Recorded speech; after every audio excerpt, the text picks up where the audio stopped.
Hello, everyone. We're happy to welcome today at IFI Dr. Sumru Altug. Dr. Sumru is Professor of Economics and Head of the Economics Department at AUB. Prior to that, she held numerous positions as Professor of Economics and Research Fellow in renowned universities around the globe, from Turkey to UK, Romania, Hong Kong, and Japan. Her research interests are in the areas of dynamic macroeconomic analysis, business cycles, and structural econometrics.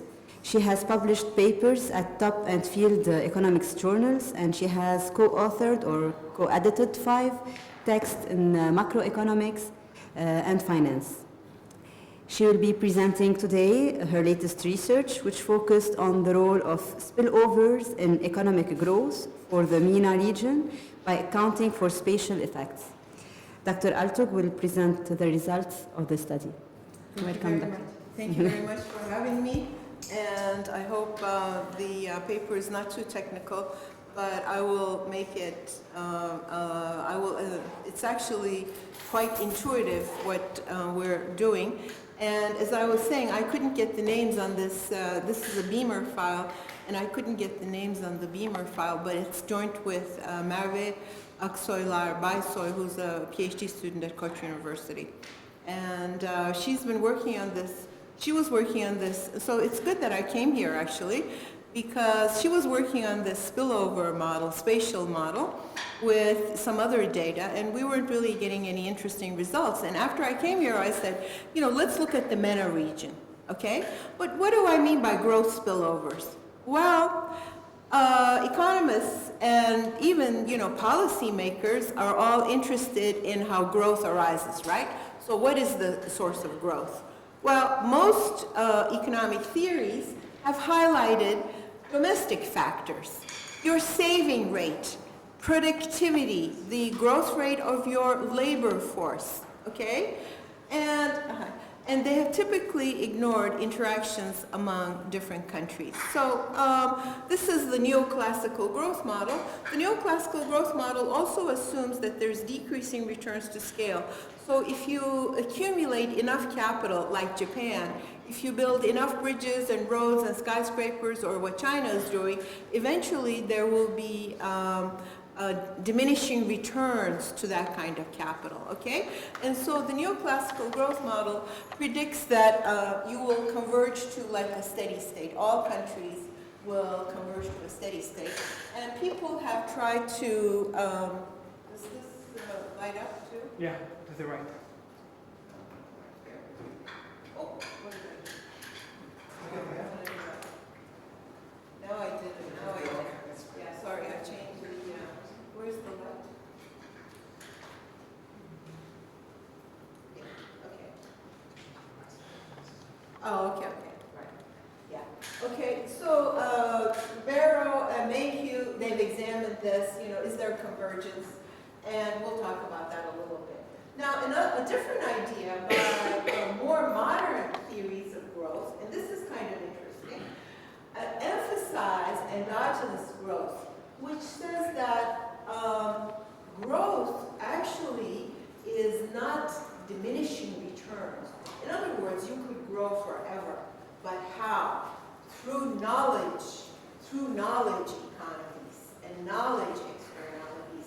In other words, and this is important for 21st century economies and 21st century education, because it's all like artificial intelligence, right? Tech and knowledge economies. So these guys say there's no diminishing returns to knowledge. All right, you could potentially grow forever. You could have there's like an AK model which has a balanced growth path, but you grow forever at a rate A or something like that. So human capital, and also this is extremely, so increasing returns to knowledge, and Romer got a Nobel Prize, I guess, last year, okay? He's a Chicago student, he got a Nobel Prize last year, and of course Lucas got a Nobel Prize, and Lucas emphasizes human capital accumulation, which is what you're doing here, right? You are investing in your own human capital. So this is interesting, all right? But it's still not, oops. it's still not what we want to talk about. What we want to, all right, here are some other factors that people have emphasized in growth. Openness in trade. Countries that trade a lot will grow a lot. Well, what's an example? Singapore. I guess Beirut used to be like that, right? I mean, actually, Lebanon is a trading country. The entire Mediterranean region was kind of a trading area. So, I mean, Beirut was very open. It's still open, but like in the 70s or something, right? It was the example of an open economy with trade, services, okay? So another factor, so what are some other determinants of growth? Openness in trade, okay? And role of greater trade or economic size, so your neighbor's economic size may matter. Now, do you know who the biggest trading partner of the U.S. is? What is it?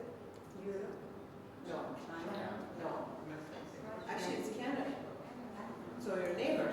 So Canada and Mexico. Canada and Mexico grow because they're neighbors to the U.S. They benefit. I mean, of course, China is now a huge trading partner. But actually, before China, rose, it was Canada that was the biggest. And I have a map showing. I didn't put it here, but I have a map that shows like trade flows.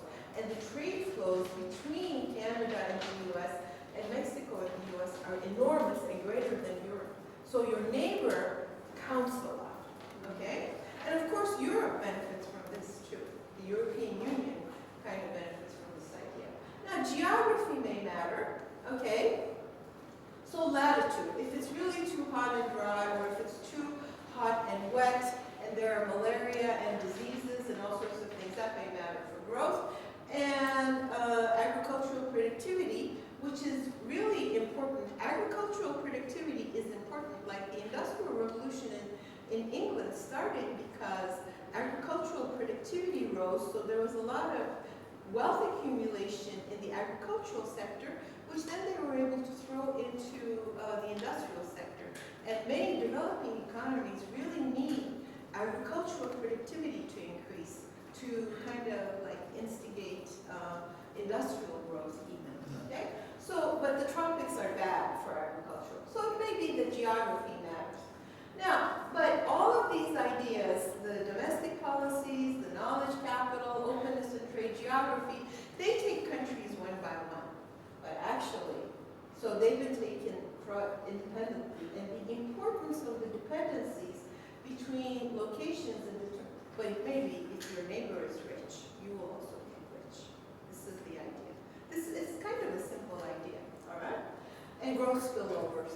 So an important paper is Easterly and Levine. They looked at sub-Saharan Africa, and they argued that much of the sub-Saharan growth performance of sub-Saharan Africa may be due to the contagious effects of their neighbors. And here, political regimes also matter. If your neighbor is a dictatorship, it's more likely that you will be a dictatorship. Or if your neighbor has very poor institutions, you will copy those poor institutions, and then those poor institutions will lead to low growth, okay? So, so this is an early paper. Roberts and Dykeman, they look at the communication, trade or communication of ideas. Now, we always forget that ideas are really, and again, this is coming back to like Romer or somebody, ideas are what's promoting growth. You know, the Silk Route, huge dissemination of ideas that probably precipitated the Renaissance, you know, all these ideas. The Arab, in the 12th century, up to the 12th century, the Islamic or the Arab world was also characterized by dissemination of ideas, scholars, etc. So, so you can get ideas from your neighbors, all right? If you have, if they have good, if they are moving ahead and things like that. Okay, another way that growth spillovers may occur is through common shocks or even institutional factors. These kind of look at, this is a bit of a technical point. So, how can I describe a common shock? We describe it in the paper like a devaluation, an unexpected devaluation in one country, an exchange rate adjustment may have feedback effects. If Japan's exchange rate is appreciated, South Korea may benefit by having a lower currency and able to export or something like that. So that's not an example of a common shock, but it's in the paper. All right. So, all right. So, MENA region. Now, let's talk about the MENA region. Is there convergence? This is a technical term. Do growth rates. It just means that do growth rates. How growth rates across the MENA region converged, okay, or become more equal. I mean, the MENA region is huge, right? I'm going to show a map. It's huge and diverse. So it has Tunisia, Saudi Arabia, Jordan. I mean, Syria has negative growth. Lebanon has had zero growth for a while. But over many decades has this growth converged, okay? And there's some evidence of that. These guys study using a structural VAR. This is a time series model. And what they find, and this is important, trade and financial flows between MENA countries is small. What's happening is the trade in the MENA region is occurring with outside parties. China, large emerging economies, and EU also Turkey is going to be important here. I'll show you. You know, I don't want to advertise Turkey, but it turned out to be important. Okay, and of course China and EU. Now Moriyama, he looks at these are slightly different than what we're doing, but it's kind of related. He looks at the spillover effects of the global financial crisis, and of course you all know the global financial crisis, right? 2008. It's the deepest recession since the Great Depression in 1930s. The world economy came on the verge of collapse. Huh? Remember that? And central banks say, yeah, right? Financial sector engaged in all sorts of risky borrowing and lending, and it kind of, the whole thing blew up. At some point, people realized that the assets, right? You remember this? The assets that were trading in the markets did not have any value. They were valueless. People started dropping them. Financial institutions started going bankrupt. Lehman crisis, you know, AIG. It spread all over the world. There were huge contagion effects, and central banks stepped in and stopped it by issuing money and stuff like that. So how did the global financial crisis affect the MENA region? Okay. The financial stress, what I explained here, and the slowdown, of course, this led to a slowdown in economic growth. Credit collapsed during the financial depression. So there was very little credit available, all right? That led to a slowdown in growth, and that led to, that explains about half of the drop of real growth. So that was, like, again, some contagion effect or spillover effect coming from advanced economies to the MENA region. All right, so these are examples. But now, what do? Okay, we do what's called spatial econometrics, and it's really quite easy. Actually, everything that looks technical, you know, if you're afraid of technical stuff is actually easy. You just have to view it. See, Alexander is laughing at me. You have to view it in an intuitive way, all right? And what we're going to do is look at spillovers. How does growth in one country affect growth in another country in the MENA region? And then we're going to try to understand the results. We're going to look at different ways. What we're going to do is we're going to look at different types of spillover effects: geographical, trade, and institutional. And I'll describe what all of those are.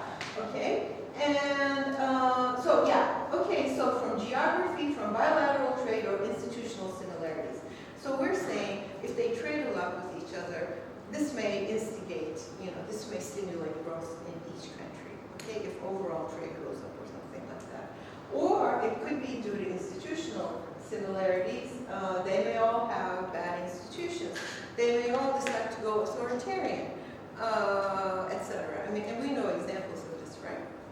Right? So, and we also provide what's called, if the trade balance in one country goes up, so if one country starts exporting more, becoming more active trading, how does that affect the growth in other countries?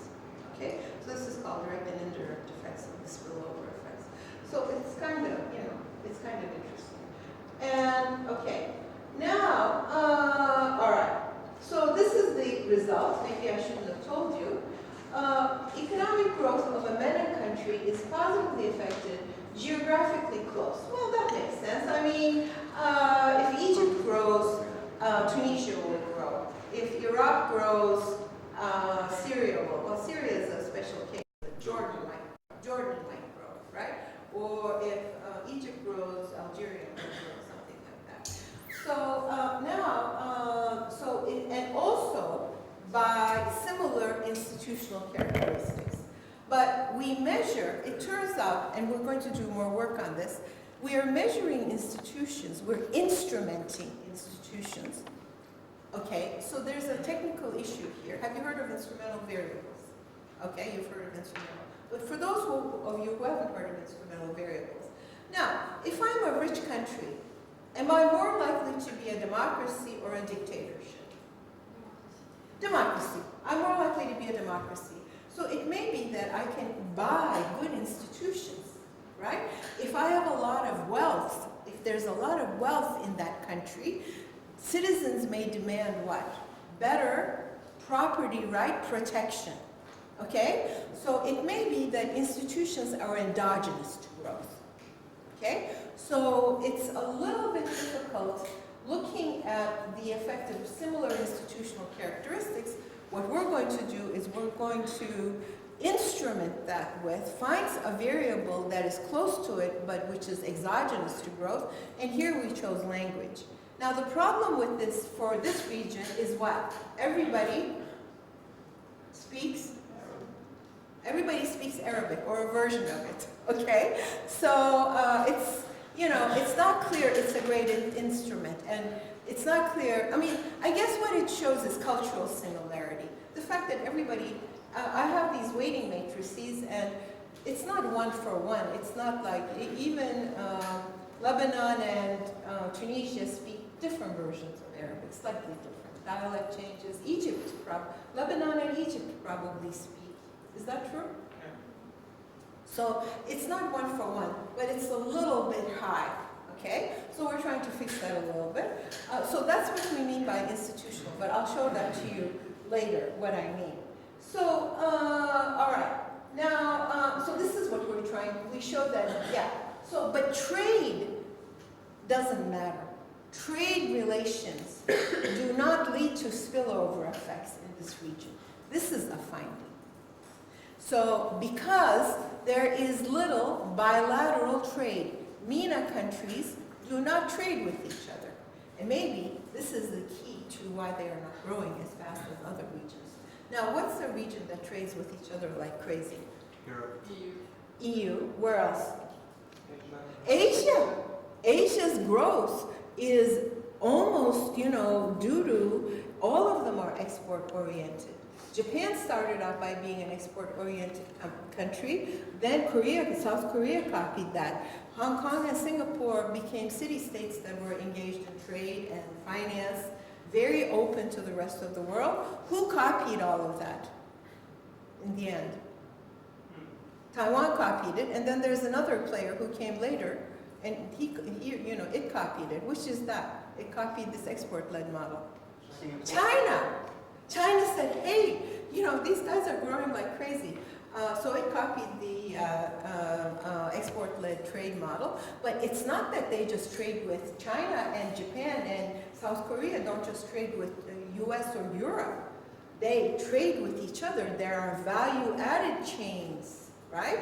So that something is made in Korea and then it's shipped to Japan, or something is made in China, it's shipped to Korea, and then maybe that part is shipped to Japan and the final product is made. So there's incredible value-added chains and trade in Asia, which has led to phenomenal growth.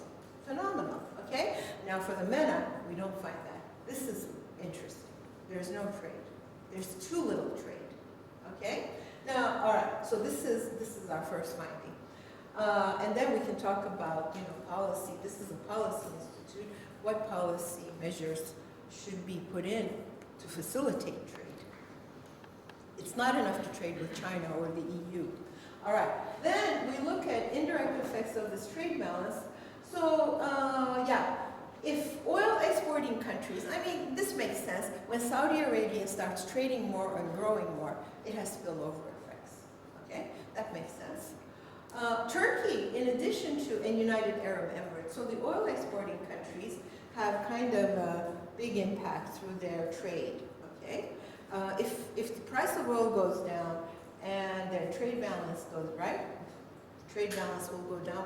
So the trade balance is also not how much oil they're selling, but also the value of that oil. If the oil goes down and net exports start decreasing in Saudi Arabia or the Emirates, then they have less money to build what in Lebanon or Beirut, skyscrapers in Beirut or something like that, right? What do the Saudis invest in Beirut? They seem to have invested in a lot of real estate. Have they done anything else? Have they? No. Okay. Okay. Turkey also figures in addition as a based on the bilateral trade. Now Turkey does. So this is based on the institutional weighting matrix. I'll show you what that means. Based on institutional similarity or cultural similarity, the oil exporting countries have an important effect. Based on trade, bilateral trade similarities, okay, Turkey has a big effect.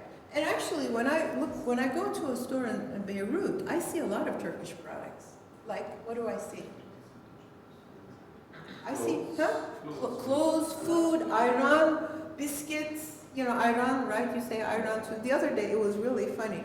The dean was drinking Turku ayran, you know, which is like a Turkish brand, and I thought this was really funny, you know. But so I see like lots of Turkish products here. So when Turkey starts trading more, it kind of stimulates, based on the trading matrix, growth. And so what are these policy? Okay, so here's our policy recommendation. I put it up front. Regional trade integration is key for this region for growth, and institutional reform. We need to do more work on this. We haven't quite shown this yet, but you know, the fact that bad institutions can stimulate bad institutions is clear, right? If there's war or certain types of activities, they can spread to other countries. So institutional reform, we think, these are the two policy recommendations for generating intra-regional growth spillovers, all right? So this is the idea. Now brief look at the MENA. It's a huge area. It should be a superpower, actually. It should be a area of immense growth. Why Asia growing so fast? Why should Asia grow so fast? Okay, it's kind of scattered and stuff. Asia, if you look at Asia, look, islands. Japan is one big earthquake-prone island. Look at all this here. You know, China, huge country, very heterogeneous. Why not this area? Why not? You know, why? Of course, there's the resource curse. We know that. But if you could generate intra-regional growth in this region, promote that. The potential for growth in this region should be huge. It's not sub-Saharan Africa, so people are more educated. Okay? I don't know. I mean, even Europe is very heterogeneous. There's a common culture here, left over from like the Islamic Golden Age or something like that. But there's no intra-regional trade, and there's little growth spillovers. This is a puzzle, all right? So, all right. Okay, but these are the problems, okay? Region has 5.5% of the world's population, 3.9% of the world's GDP, so that's kind of low. Least integration regions in the world with a share of non-oil world trade equal to 1%.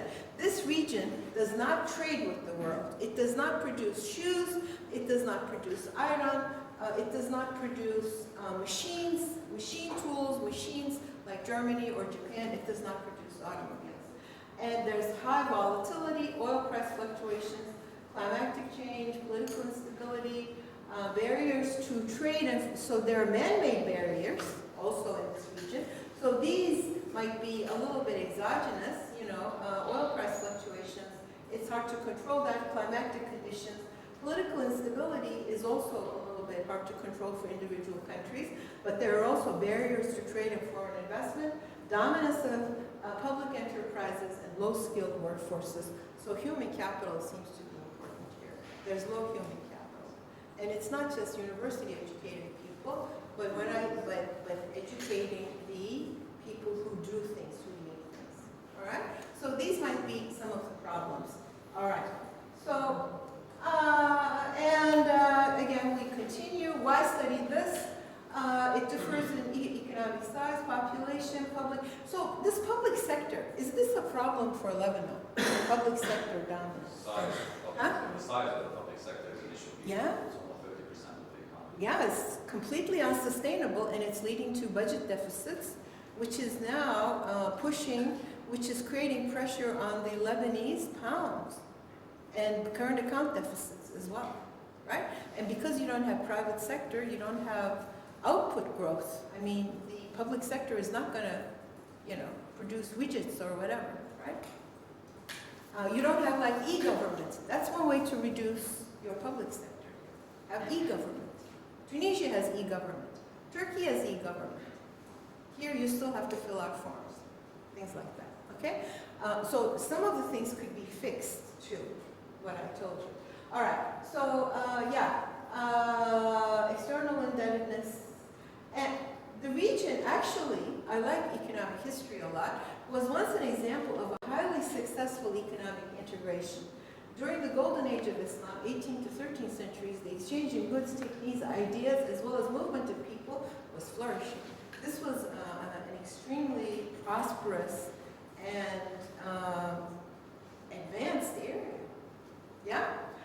However, after the 12th century, the region experienced disintegration, which it was never able to make up in some sense. And again, this is something interesting to study, or maybe people have studied it. Public sector, and we talked about this, plays a dominant role in the development process, maybe because of anti-colonial regimes. They were forced to create big public sectors after exiting from colonial regimes, okay? And also there's, of course, the natural resource curse. Top 5 exports are all primary goods, and intra-regional exports have averaged less than 8% of total exports in the MENA region. The trade aspect is very interesting. And growth determinants, okay? So countries are connected to, this is from Roderick, which is kind of interesting. Roderick suggests, so geography, trade, and institutions are kind of the deeper determinants of growth, okay?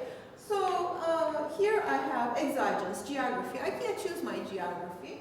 That determines trade. These are partly exogenous, and it determines my institutions.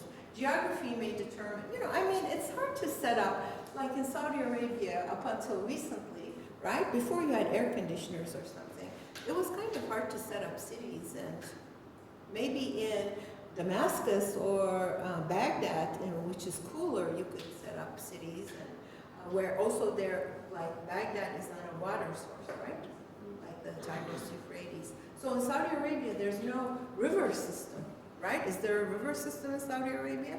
So, that probably prohibited certain types of in places where there were river systems, Nile, Tigris, Euphrates, you did have very early big cities, right? That's actually a little studied issue.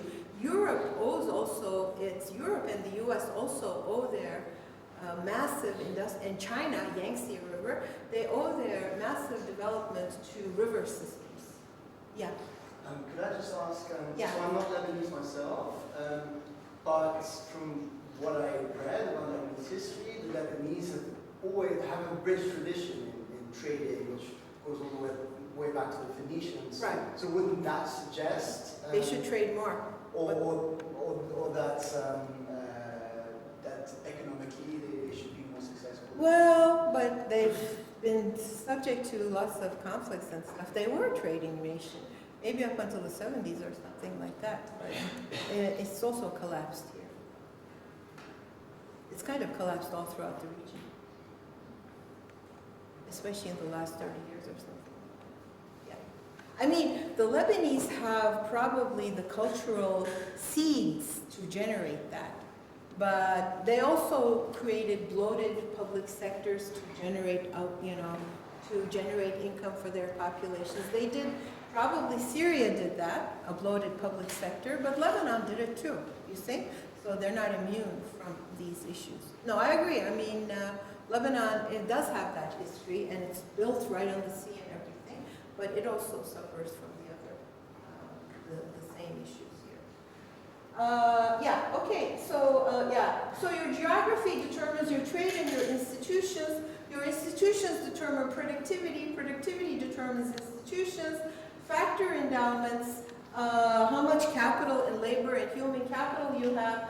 Trade determines that, geography determines that, and all of that determines income. So this is kind of a complex way of looking at the whole picture. And what is exogenous, what is endogenous, which we economists really worry about, because you don't want to look at two things that are driven by a third variable, right? If you look at a correlation between two variables that are driven by a third variable, you're not really going to get an idea of causality, which is what economists are after. All right? So this picture says, this causality business is not so easy. Everything is affecting, look at over here, everything is affecting everything, and then income is affected by the end. And all of this stuff is endogenous. So this is partly endogenous, and this is exogenous, but it's not helping us too much. All right. Now I apologize. It becomes, So it becomes a little bit. Now what do I do? Actually, look. Let me show you here. What I'm doing is a regression. All I'm doing, it's too bad I don't have a board. All I'm doing is a weighted OLS. How many people know ordinary least squares? You should have been exposed. Everybody, regardless, even if you're a media student, you should have seen some type of regression analysis. Right, Brenda? No? Oh, no, of course. I mean, it's just basic statistics. What is regression analysis? Why some variable, growth in Lebanon, is determined by X, the size of its public sector, its geography, its institutions. But now I'm adding a term, and it's too bad I don't have a board. I am adding a weighted average of the growth rates of other countries in determining my growth. That's what the spatial econometrics is all about, okay? So economists and statisticians have developed this field, but actually it's not difficult. All you're doing is adding weighted, lagged growth of all the other countries in your region with weights WI, okay? So it's like YIT is equal to, on the right-hand side, summation WI times YIT of the other countries, where these weights, I'm going to choose the weights. So now, my growth today depends on the weighted average of growth of my neighbors. There is a board if you want to use it. Oh, okay, see, I'll just show it to you here. Right. So this is just your standard. So this is, let's say, a very simple regression, okay? So YT, okay, like growth, Danny Roderick. Sorry. Trying to explain things. Danny Roderick showed us. He said, make this latitude how close you are to the tropics. This determines your growth. So this is so your latitude is exogenous to your growth. So this is an exogenous variable. It determines your growth. Now I'm saying the spatial. This is just OLS. Very simple.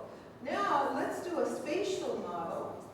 Okay, spatial model. And here, what I do is I say, okay, I am Lebanon. My growth depends on the weighted growth of other countries, maybe, and this beta xit plus epsilon t. Okay? So now, and this is lagged. So when Saudi Arabia grows, last period, it had 8% growth, let's say. And if this Wj, the weight, and this should be Wij, the weight, the bilateral weight between Saudi Arabia and Lebanon, if this is high, then I will also grow. That's all it is. This is just a spatial model. So, but where do I get these Wijs? How do you find those weights? That's just the spatial model. It's really not that difficult. And what have I done here? I've brought it all the way back to, yeah? So that's the spatial model. So it's not something to be, and what you do is, these spatial matrices are just a way of putting all these the Wii, my weight between myself is going to be 0. There's, you make that a 0. And then the others are, depending on how close you are in terms of some, is it trade, is it language, is it geography, depending on some characteristic, this Wij will be high, okay? And then, depending on that, if Saudi Arabia grows or Egypt grows, then it will spill over through this, and there's going to be a term here actually, a coefficient here, rho, which will, if there's spatial effects, that thing will be non-zero. So depending on these weights and depending on this growth, the growth will spill over to your country. This is the idea. Huh? Everybody understand this? Questions? Professor? Yeah. Have you got the chance to look at the Israeli economic aspects? I think Israel is in here too, yeah. I'm not sure. I think it's in here. Yeah. Israel is in there, and also Turkey and Iran are in there too. Yeah. We had results without Turkey, and then we put the Turkey results. Turkey is now a bit in between, right? It's kind of trades a lot with Europe too, but it trades with this region. Okay? So, all right. So this is the technical stuff. It's no big deal. This W is just a matrix that includes these Wijs. Think of it, your Wij. You have a neighbor. Do you really talk to her? I have neighbors. I don't know who they are. All right? My Wij with them would be what? Close to? Close to 0. If they go out at night, I'm not going to go out at night, right? I mean, it just doesn't affect me. But if I have neighbors where the Wij is higher, I talk to them all the time, then we might go shopping. If she spends money, I might spend money. We go out shopping together. We go to a club together. If she spends money, I spend money, okay? And it spills over. Right? What she does spills over. If she starts spending a lot of money and we go out a lot, I might also start spending a lot of money or something like that. This is the idea, all right? It's really intuitive, okay? So, and so we can kind of omit this. Wij is 0 for the diagonal elements. And geographical weighting matrix. Here, you're looking at the inverse of distance. The more distant you are, and so we're taking the inverse of distance, the smaller the weights are. The closer you are, this inverse will become larger and the weights will get larger. So Jordan and Lebanon will have a high weight, Lebanon and Tunisia will have a lower weight, okay? And it's using the difference between countries' capital cities, and it's used in this weighting matrix. So institutional weighting matrix, now I told you, so people think that institutions now matter a lot for growth. Okay? Countries that have similar institutions, institutions are a deeper determinant of growth. And there are all these papers. I taught some of this last semester. I mean, some of you have read them probably. So the closer your institutions are, well, I mean, look at EU. What has the EU done, actually? The whole reason for the EU is what? To make their, what closer? Huh? Well, they're institutions. They have adopted similar institutions, right? If Viktor Orban starts becoming authoritarian, then France and Germany, right, they do what? Or they punish him. they try to punish him. They want similar institutions. EU is really based on similar institutions. The Western Europe had similar institutions. Then they brought in Eastern Europe, the post-communist countries, and they've been trying to make their institutions.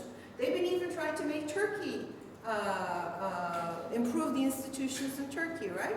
They have all sorts of overviews, reports, democracy reports, taxation. I mean, right? It's all about institutions. So, but we talked about this. Institutions also, of course, depend on these things here. And, well, the spillover effect, this WIJ, I mean, look, I'm sure France and Germany trade a lot. UK is also trades with EU. Now it's trying to strike out on its own and, you know, sign agreements with the US, China, India. But I think like the UK tried to sign a new agreement with India. So they wanted trading privileges, right, after leaving Brexit, you know, but the Indians wanted stuff from them, like free movement of Indians to, or much easier movement of Indians to the UK, and they didn't want that. So, you see, I mean, also the Indian population is going to be a bit different than like French people coming over to the UK. It's going to be a little bit different. So, yeah, so these institutions will determine the WIJ, and, but what we do, as I said, is because institutions may be endogenous, your institutions may be endogenous to your income. I mean, poor Romania, it may have a hard time creating good institutions, right? Even like fighting corruption or collecting taxes. If you're poor, right, it may be difficult to set up a, what do you call it, you know, like a police force, or it just may be costly, right, to set this up. So, so institutions may be endogenous to your income, all right? And so what we do is we instrument institutions by exogenous linguistic distance. But then, as I said, when I was looking at a copy of this paper, I thought, uh-oh, for the MENA, they all speak Arabic. That's not going to give too much variation. So now we're trying, I mean, it gives some idea, but now we're trying some different ideas. Maybe what you can view exogenous linguistic distance as a cultural proximity, okay? But they're kind of, it's not, like Turkey and the Arab countries have low institutional or linguistic. Iran, of course, has lower, but the Arab countries typically have high language and high cultural proximity, okay? So this is a bit of a problem, and we're fixing that. And linguistic distance, you can look at it over here. It's actually not just the language you speak, but it depends on a bunch of factors, so it's not one, and this is how you form it again. I won't go into that. And then there's a trading matrix. So if you trade a lot, this is imports between country I and J. This is exports between country I and J. And this is their total, this is the total imports and exports, okay? So this is like a weighting trading matrix. If this is high, if you import a lot from a country, or if you export a lot to another country, your trade weight will be high. All right? So this is another way. If they grow, then you might also grow. So this is the idea. And this is the growth model. I won't spend too much time with it. I'm losing people. This is growth. This is... No, sorry. It's okay. I don't mind. This is the growth model. So you have initial income here. These are some x variables. We can write it like that. We can allow... We have... okay, here it is. Growth in country I depends on a weighted average of growth in country J. I think this should be lagged. And the SEM model, the shocks in country I depend on what shocks occurred in country J. So this is based on error terms, which is a little bit technical. This is based on lagged GDP. It should be lags here. It should be GJT -1. What happened last year, okay? So these are the models. It's just a regression model, all right? And you estimate those. Here are the variables that we use. So means trade balance is negative. So average, these countries are importing countries. The trade balance for MENA is negative. This is the ratio of government expenditures to GDP. This is per capita GDP growth, about 3% for the MENA. And investment as a share of GDP, that's about 25%, which is kind of low. Asia has investment to GDP or saving rates to GDP of, does anybody know how much saving Asian countries do? 50%, 40%. That's how they've grown. So this is kind of low. This investment to GDP is kind of low. Okay?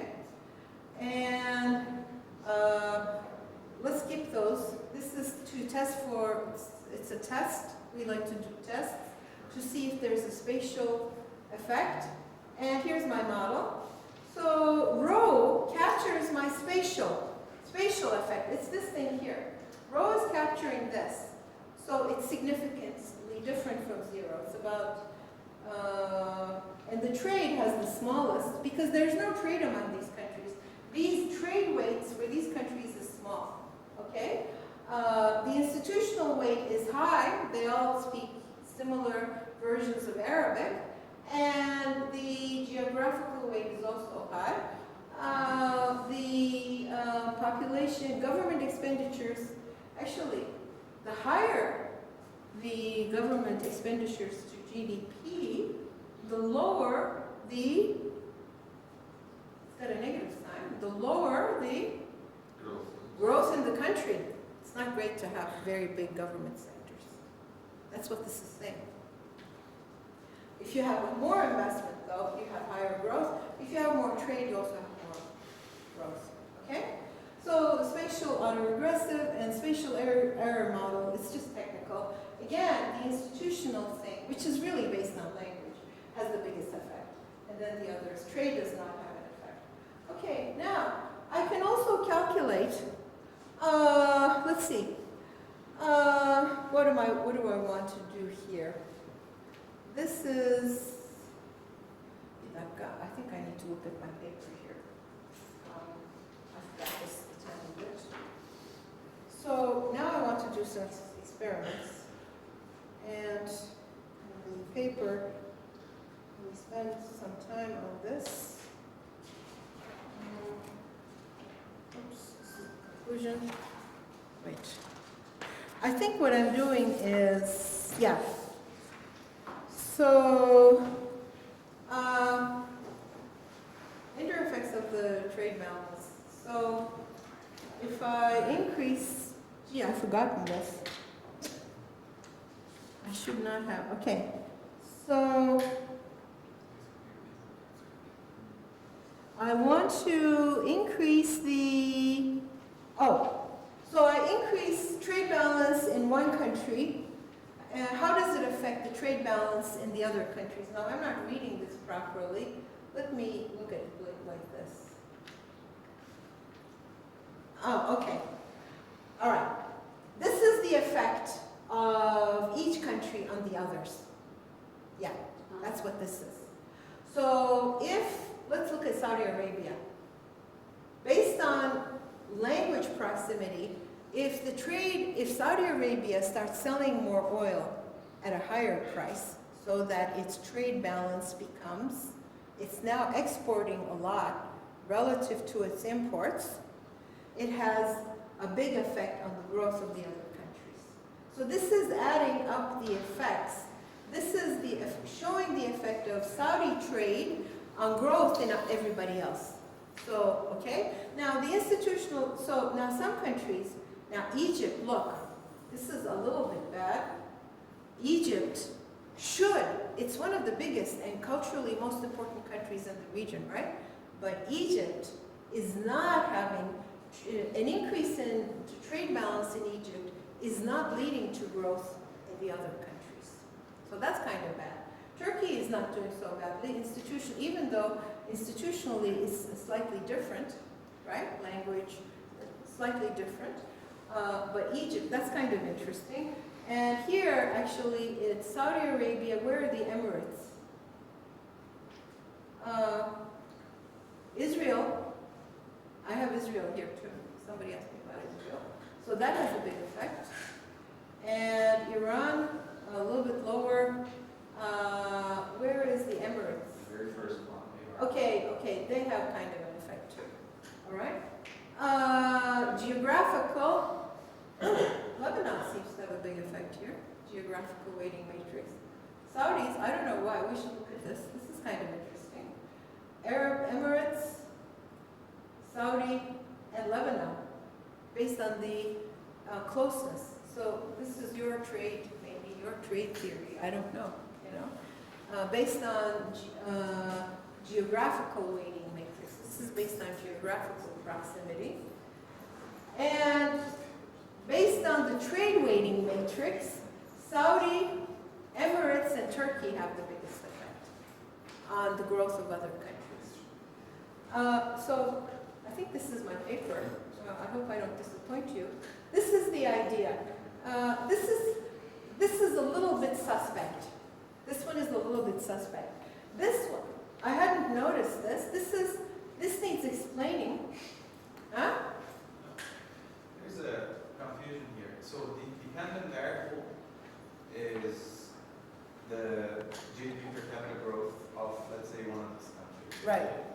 So are you talking about the effect that these countries will get from the neighbors, or they will give to them? Give to the neighbors. I think. No, it's give to the neighbors. Saudi is not getting an effect from the neighbors. Saudi trade, Saudi growth is affecting the neighbors. Turkey growth, the same thing. It's giving it to them. But here, this is interesting. I have to look at this. You see here, Egypt. Well, if you can look at it both ways, Egypt is not having, it's neither giving nor getting, but I think it's giving to the neighbors. What happens if you change trade balance in one country? What happens? I just forgot to look at I should have written up some notes there, but that's the idea. I mean, you can do both. It's like adding the columns versus the rows of the matrix, of the trade, of the weighting, of some weighted trading matrix. It's a derivative. Yeah. And just some further clarification. Okay. So are these numbers the average impact Average impact. on all the other MENA countries? Dakika.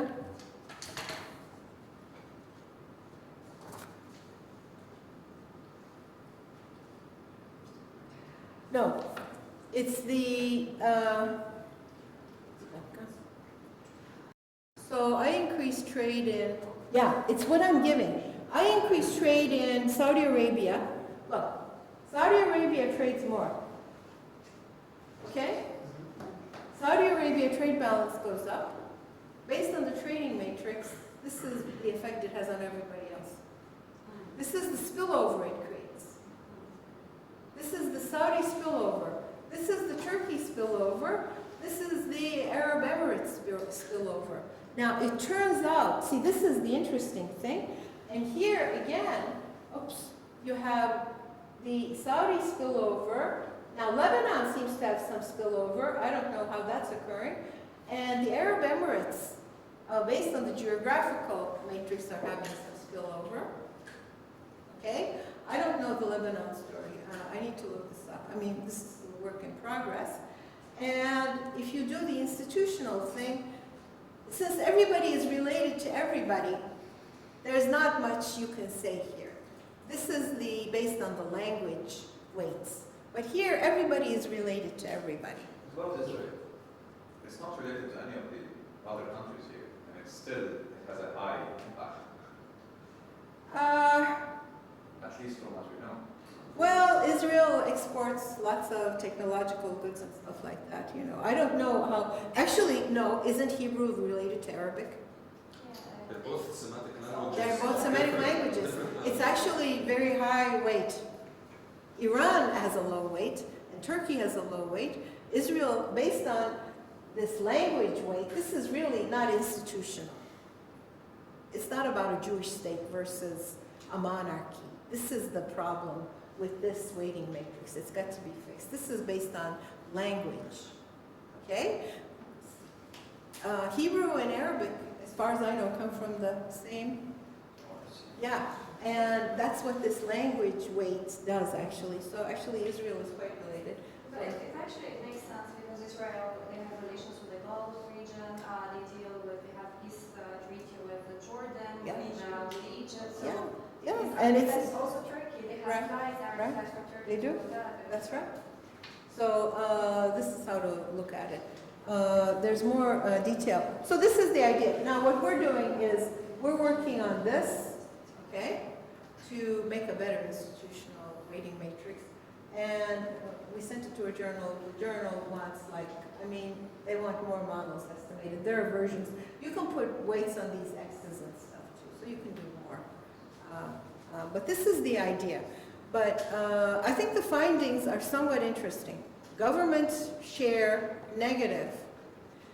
It's the Saudis and Arab Emirates, pretty much, that are, and a little bit of Turkey, that are doing the heavy lifting in this region. And everybody else, countries like Egypt, which really economically should play a huge role, have a very small role. Okay, forget Lebanon or Jordan. It should be Egypt that plays a big role. And we know, Iran's problems are different. If it didn't have sanctions or whatever, it probably would play a bigger role. But it's like Egypt is a problem. So then why is that the case? Sorry, can I ask? Yeah. You mentioned sanctions, and I got lost a bit in the maths, but Yeah. did you manage to work that somehow into the calculations? No. Is that a fact that you No, would? we didn't put that in there. No. We're working on this institutional stuff, and maybe we can put some of that here, the sanctions and how close are people in terms of these. What do we mean by close institutions? We may just forget about the endogeneity and just put institutions in there. Whether you're, the parliamentary regime, whether you have a monarchy, etc. Rule of law, corruption. So we're working on that, but I don't have the results on that yet. Yes. Which time frame have you measuring for this? It must be at least, where's my data? Before coup d'etat in Egypt or Before coup d'etat in? Egypt or? Oh, yeah. Model, specification, and data. This is what happens when your student does some of the calculations. I'm good on the big picture, but sometimes I get, I don't know, but yeah, it's from the World Bank and everything, so brief look at the MENA countries. Hey, where is it? Model specification and data. Where is the data? It must be at least 1980s. Yeah, it's before. I mean, it would be too short. If you just did it, wasn't it 2011 Tahrir Square or something? Yeah. 2011, that would be too short. Yeah, that would be too short. We wouldn't be able to capture anything. So you need, this is annual data as well. So you need, quite a bit of the data. Doctor, Yeah. related to this point, don't you think if you had data, let's say, up until 2018 and you Yeah. factored that in, Yeah. how would the regional dynamics change, especially from a regional security perspective? We have up till, migration, refugees? we have pretty close, 1980 to maybe 2016 or something like that. So we have all the, what might be interesting would be to take out like the before 2011. Because Syria has collapsed. Egypt had a coup. So it might be interesting to look at different time periods to capture the effect of those. Huh? Right? So we haven't done that. So those are a few things that we could do. So because the dynamics of Syria and Turkey were huge traders before 2011. Huh? And Lebanon and Syria were probably trading. You probably got a lot of goods from Syria and you were selling goods there. Most of our products to the Gulf region used to go through Syria before. Okay? So that's our international trade. Right. Modest international Yeah, so, yeah, maybe it would be interesting to look at a period before 2011, see how these things change. But the thing that does come out is that there's not enough regional trade. There's no way that this region will grow without regional integration and trade. And why is that? Huh? Why is that? Well, because trade just stimulates growth. Trade, look, you don't have something, your neighbor says, you know, I need that, so you make it. No, I'm talking about why the MENA region doesn't have much original. It's been splintered for centuries. And that has gotten worse in the last 100 years. Anti-colonial regimes, civil wars, bad institutions, dictatorships. What about the economic development models? Yeah, that's also bad. That's also, Frontier economies based on oil. yes, of course, that's also partly the reason. Rentier economies, large government sectors. Even in Saudi Arabia, there's a large government sector, right? They subsidize their government sector. I mean, Saudi Arabia could actually create a, it could create an industrial economy and employ. The other thing that has happened is after the Kuwaiti War, Saudis expelled a lot of regional workers, which reduced spillovers because, like, they got rid of Palestinian workers, and because I guess I don't know what happened, Jordanian, because they supported the Saddam regime when it invaded Iraq. So Saudi Arabia, after 2011, sent away a lot of regional workers who were creating remittances. Now, in Saudi Arabia, Arab United, who works there? Even in Lebanon, who works here? South Asians. In my building, it's South Asians who work here. Maybe a couple of Syrians, which is also limiting growth because it's reducing remittances in the region, you see?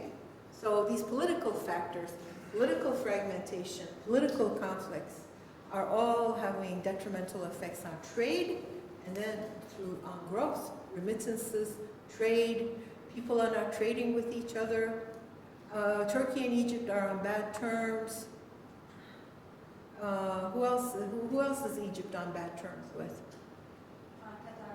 Qatar and Turkey are on bad terms with Egypt. You know, this kind of thing. I was asking today or last week? What? I was asking today or last week? Good question. I don't know. Yeah. The relations are changing on daily basis. I know, but the Muslim Brotherhood is like a sticking point for Erdogan and the Qatari regime, right? I'm sorry, I have a question concerning Turkey. As mentioned, that it's promoting a lot to the MENA. Through the trade, trade. But the trade is not that important. Now that's the thing. Yeah. I mean, in your opinion, is it a positive thing or a negative thing? Because the Turkish, The politics may be negative. no, even the economy, because they're killing or they're destroying local businesses like the textile industry. In certain countries, we have closed even numbers of many factories. Yeah. Local ones, they closed Yeah. because of the Turkish- tax well, and so many other things. I know, but look at it this way. You could close off, like in Lebanon, you don't have IKEA, right? No. You don't have IKEA. Why do they refuse to have IKEA here? Political. Okay, but why? Who opposed it? Here it's always exceptional when you talk about the context of trade or businesses or this kind of things. But here I think it was not a protective, it's not to protect local industries. It was to protect the local We guys. don't have much local industries. Okay, but why then? They said the market is too Huh? small. What? They said the market is too small. As in, like, The market is too all the small. country and IKEA would not like Would dominate it. economic Okay. scale. Yeah, maybe, but then closed economies are not so good either. You know, so you import some stuff from Turkey, but this is what Lebanon could do. It doesn't have to make iron. Turkey has 80 million people, so it makes iron cheaply. But Lebanon has an educated workforce. See, in trade, you gain by what? I make something that, Somebody else needs that somebody else needs. What can Lebanon make? jewelry. Can you take other examples of what high-skilled work. It can create tech industries based on all the AUB graduates and the LAU and the SJG graduates. I remember sending a thing to undergraduates about, this tech. Lebanon is, with Beirut as a well-developed city and highly educated workforce, it's just sitting there waiting for the tech industry to develop. But then you import iron and collection and, all this kind of stuff from Turkey because it has 80 million people who work cheaply in the textile and food industry. That's against trade. You specialize. In trade, actually, you specialize. Not everybody makes iron. Huh? Comparative advantage. What? Is it- Comparative advantage. Yeah, that's what I'm trying to say. It's comparative advantage. What is Lebanon's comparative advantage? I think it's tech industries. But there you need good institutions. Infrastructure. Infrastructure. Okay. So Lebanon needs infrastructure, period. Then it needs to promote young people, credit to young people, startups. Students from AUB should be forming companies. In Hong Kong, that's what they do. In Shenzhen, in China, students who graduate create startups. Startups are not created by old people, they're created by young people. But where do AUB graduates, what do they do? Where do they go? They go to Dubai. Huh? They go to Dubai. They go to Dubai, which may or may not be sustainable. So this is unique comparative advantage. I mean, you can prevent Turkish exports from coming here, but is producing, iron going to help Lebanon that much? It's a low value added. Actually, Turkey's problem is that it creates low value added goods. It trades a lot, but its items are low value added. Huh? No? You don't believe that? No, in the Lebanese case, yeah, but if we take the case of the North African countries like Algeria or Tunisia, they produce many things, but still they are invaded by Turkish products. Like, I talk about Tunisia, like textile industry, it died almost, the local ones, I see. like thousands. So the Turks have become too efficient. That's bad. No, it's because also the political system. What? The political system, it helped them because after the uprising, the Islamists came to power, so, brotherhood served. I see. Islamic Brotherhood. Exactly, because Muslim Brotherhood. The Muslim Brotherhood. What was in Tunisia? It was, what was it? Huh? Okay, yeah. So Yeah. in this case, it's a political system. It's not that. You think this so? country No, doesn't- it's Turkey is producing this stuff very cheaply. It's producing pretty good, it's producing goods very cheap. But for me, if this is going to kill my economy, then I'm not going to. Well, I'd rather help it's up my to you. local businesses and not get like. Yeah, I mean, it shouldn't be based on political stuff. But what I'm saying is, it's got to be, but look, you close off your economy. Actually, I talked about it at the beginning. Part of the problem in these countries is that they are closed economies. This is the problem. You see, it's not helping. Barriers to trade and foreign investment. Actually, this is causing a problem. I'm not saying it should be completely open and that you destroy and open everything to Turkey, whatever. But what I'm saying is, cheap goods also help consumers. I mean, this is kind of the same argument between the US and China now, right? What is China saying? I mean, US is saying China is destroying all my industry. But US maybe shouldn't be making shoes anymore. How could the US compete with China? It can't do certain things to compete with China. What should it do? Barbecue sauce. No. No, it should have massive infrastructure investment and it should invest in R&D. That's what the US should do. That's US's comparative advantage. Its infrastructure has gotten a bit old, but it has a massive comparative advantage in science, technology, R&D. It's not going to compete with China in producing lawnmowers or something like that. It's just not going to. This is, and I'm saying that for Lebanon, maybe I don't know about Tunisia, but for Lebanon, clearly infrastructure investment and promoting high-tech financial services, this kind of thing, must be the way to go. You don't even have land to do manufacturing here. You can't even set up a big MENA. You don't have the, do you have the land in Lebanon? You don't have the land. Huh? And the Lebanese workers will not work for those wages. You can employ Syrian or whatever, but you're not going to get the Lebanese to work in shoe factories. So there's got to be a different development strategy. Reduce the government sector. Open up more to trade and finance. Create better rules. And I'm not saying, you know, Turkey should just come and dump everything here, but I hope I didn't get her angry. I'm just saying that, you know, it's like Chinese goods. You can't keep them out. So you have to develop other. If there's unfair trade practices, yes. If Turkey is dumping stuff here, or Tunisia, they should be doing that. Yes?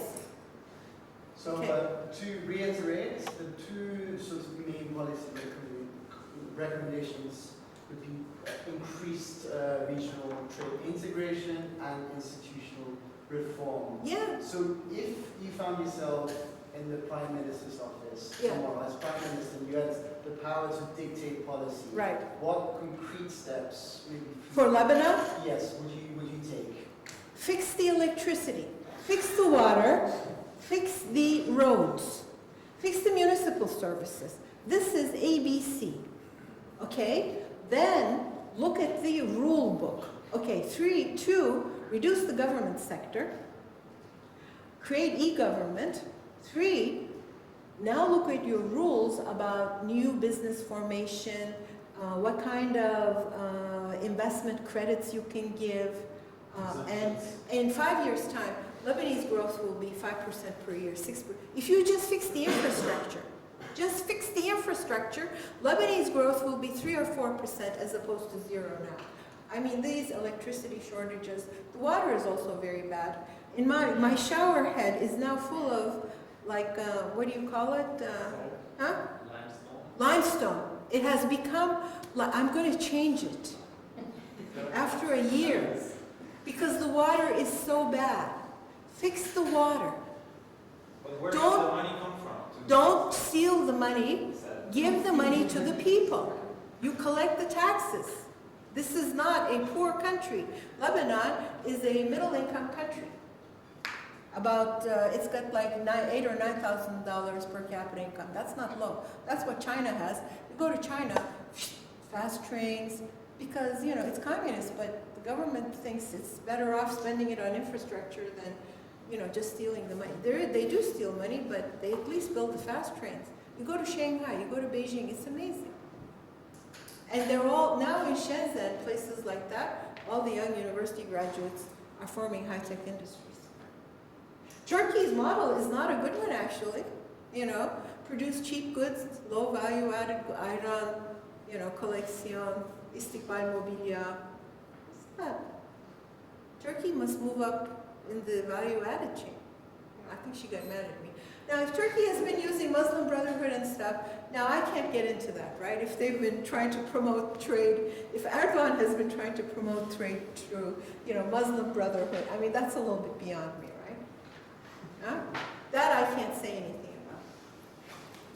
But the Lebanese case, I think, is easy. Yeah. Sorry, what was your question? Okay, yeah. No, just if you're saying that the infrastructure investments should be financed by taxes, what taxes are you envisioning? Because as far as I know, the IMF suggestions go maybe in the direction of indirect taxes. Oh yeah, they want to have, I mean, it's hard to collect direct taxes, income taxes, like value-added taxes. This is katma değer vergisi. So you put a fraction, like 8% on clothes, you know, 12% on electronic goods. I mean, you can do that. It is hard to collect taxes here, but it's not impossible. And they do have revenue. They just also, I mean, get rid of the energy subsidies and use that to create a few power plants. So it's not like they're not spending money. They're spending money on energy subsidies, which is like one of the biggest roadblocks to the Lebanese economy. Get rid of the energy subsidies, create a couple of power plants that work efficiently, and get rid of the power shortages. Just get rid of them. Don't blame Erdogan. He's not creating the power shortages. He may be doing other things, but he's not the cause of the, huh? Okay, Thank any you. other questions? I think I made your colleague mad, yeah. Yeah, it's been some talk about a GCC common currency. Yeah, Do you see that happening? GCC? Yeah, Yeah, it could be. What would the impact be in the GCC and in the Middle East? Probably promote trade, yeah, it reduces one type of friction, you know, it probably would. I apologize, I'm sorry if Turkey has been playing a bad role with the Muslim Brotherhood or whatever, you know, but as an economist, yeah. It would promote trade. I mean, the euro has promoted enhanced trade in the EU, but it's not so easy to set up. Yeah, it would reduce the independence of the monetary authorities in the different countries. So, like Saudi Arabia could not respond to global conditions by changing its interest rate or its exchange rate. If it was in a currency union, they would all have to work together. So it would reduce monetary independence for each country, but it would probably enhance trade and reduce transaction costs. So it might be a good thing. But the whole region should do more. I mean, it has an incredible history, actually, and a culture. And the whole region, if it could sort of, you know, put aside its differences a little bit, could become very, very powerful. Anyway. Yeah. I want to ask about complementarity in terms of trade. I mean, trade is a loose term. And is it possible that within that region, the nations are trying to sort of cannibalize on the market share of each other, especially in a region where the resources, so if you factor in geographic location as something that should work for integration or growth spillovers, where does that leave us when it comes to the fact that most regions that are, most countries that are geographically close would almost have the same climate, which means almost the same agricultural products, Yeah. right? And if you- Agriculture, tourism. Right, and deeper than that, there's like the oil revenue where Right. the GCC countries are really reliant on that. Right. So when you talk about trade in that sense, don't you think that there should be some sort of, I don't know if it's a supranational sort of institution that would make sure that the growth actually does feed, growth from one country does feed into the other country as opposed to all of you guys trade with each other. Yeah. Which No, might lead to sort of industries dying in certain countries. No, I agree with that. I mean, I agree. You can kind of, you know, beggar each other if you're competing. I mean, like Egypt has, the Red Sea tourism is a big draw, right, in Egypt. But that might draw tourists from Lebanon or from Tunisia. I mean, in Tunisia or where else? Morocco. Morocco is a big tourist destination, right? So these could, so there is need for policy coordination too. And maybe this is what I'm talking about when I say institutions. They, you know, it's also discussed in the paper. They put aside their conflicts and figure out how to, you know, discuss these things. Central monetary policy, infrastructure investment in each other. Why not? China is investing in infrastructure all over the world. Why doesn't Saudi Arabia invest in the infrastructure of Lebanon, for example? They spend a lot of money. Maybe that's what international aid is all about. Yeah. I mean, it's that effect where, I mean, it's not charity, is it? Right? I don't think anyone actually believes it's charity. It's hard to coordinate here. There's some differences. Apparently there are some political, social differences which is making coordination difficult. And so international agencies are helping here. You know. But Saudi Arabia should be able to invest in infrastructure in Lebanon. Why not? I think it would be profitable. Yeah. Again, I'm not up to date, but I remember reading an article 2 days ago. I think Hariri was just in Saudi Arabia 2 days ago. To get money. Yeah, and I think in line is this, what is it, Cedra or No, that's from France Okay. and the Western countries, 11 billion. But I think I remember reading that Saudi pledge. But they have some conditions, you see. They have to improve their institutions. They have to reduce corruption. They have to reduce the size of the government sector before they can get hold of that 11 billion. And they have to make sure that they invest in efficient plants, electricity plants, etc. Even water. For my building, water comes in a truck. Why? Why? There's water outside. I read, you have Tony, somebody here in geology, he sent an email, an AUB. He said, Tony Nemak. Tony Nimmer, yeah. He said, look, Lebanon has enough water. The only thing you have to do is put a pipe from the place where there's water into Beirut. Again, this is like 19th century technology, all right? Don't carry the water with the trucks. You know, yes, somebody's making a profit here. So, I mean, it's difficult to resolve these issues. Once you get certain interests, it's difficult to, but the technology is there. Tony Nemmer, he was saying, you just put some pipes from, Lebanon has enough water, natural water. You just put some pipes into Beirut and you solve the water problem completely. And then businesses start to invest. You see? This kind of thing. If they don't have to buy electricity in an expensive way, they start investing. Turkey has, I mean, electricity here is extremely expensive. In Turkey, I pay, you know, a fraction of what I pay here for my house. I have a house, I pay a fraction. So infrastructure investments, these things. But it's not easy. There's a history of conflict. There's a history of different interests, right? And so it's not easy to overcome them. But it says if you do overcome them, the gains will be very large. This is the idea. Spillovers will be very large. Any more questions?